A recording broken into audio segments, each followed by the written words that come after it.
सभी भाई बहनों को जय मसीह की। जल प्रलय का अंत।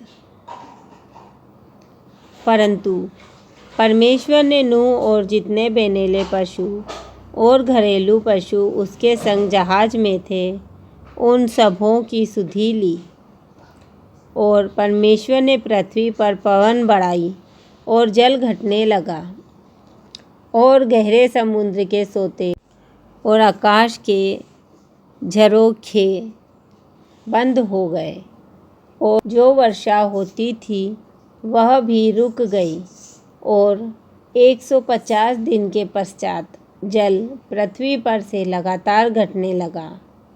7वें महीने के 17वें दिन को जहाज अरारात नामक पहाड़ पर टिक गया और जल 10वें महीने तक घटता चला गया।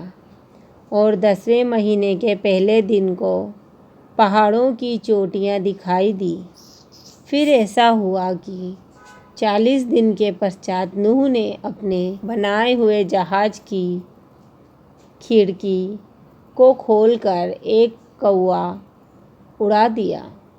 जब तक जल पृथ्वी से सूख ना गया तब तक कौवा इधर उधर फिरता रहा। फिर उसने अपने पास से एक कबूतरी को भी उड़ा दिया कि देखे कि जल भूमि पर से घट गया कि नहीं। उस कबूतरी को अपने पैर टेकने के लिए कोई आधार ना मिला तो वह उसके पास जहाज में लौट आई, क्योंकि सारी पृथ्वी के ऊपर जल ही जल छाया था। तब उसने हाथ बढ़ाकर उसे अपने पास जहाज में ले लिया। तब वह 7 दिन तक ठहरकर उसने उसी कबूतरी को जहाज में से फिर से उड़ा दिया। और कबूतरी सांझ के समय उसके पास आ गई तो क्या देखा कि उसकी चोंच में जैतून का एक नया पत्ता है। इससे नूह ने जान लिया कि जल पृथ्वी पर घट गया है। फिर उसने 7 दिन और ठहरकर उसी कबूतरी को उड़ा दिया और वह उसके पास फिर कभी लौटकर नहीं आई। नूह की आयु 601 वर्ष के पहले महीने के पहले दिन जल पृथ्वी पर से सूख गया।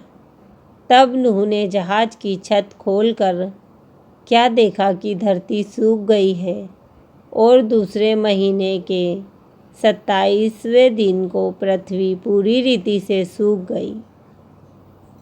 तब परमेश्वर ने नूह से कहा, तू अपने पुत्रों, पत्नी और बहुओं समेत जहाज में से निकल आ। क्या पक्षी, क्या पशु, क्या सब भांति के रेंगने वाले जंतु जो पृथ्वी पर रेंगते हैं, जितने शरीरधारी जीव जंतु तेरे संग हैं, उन सबको अपने साथ निकाल ले आ और पृथ्वी पर फैल जाएं। तब नूह और उसके पुत्र और पत्नी और बहुएं निकल आई और सब चौपाए रेंगने वाले जंतु और पक्षी और जितने जीव जंतु पृथ्वी पर चलते फिरते हैं, सब जाति जाति करके जहाज में से निकल आए। तब नूह ने यहोवा के लिए एक वेदी बनाई और सब पशु पक्षियों और सब शुद्ध पक्षियों में से कुछ कुछ लेकर वेदी पर होम बलि चढ़ाए।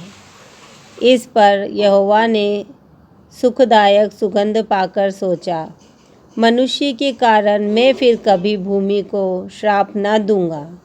यद्यपि मनुष्य के मन में बचपन से जो कुछ उत्पन्न होता है वह बुरा ही होता है, तो भी जैसा मैंने सब जीवों को अब मारा है वैसा उनको फिर कभी ना मारूंगा।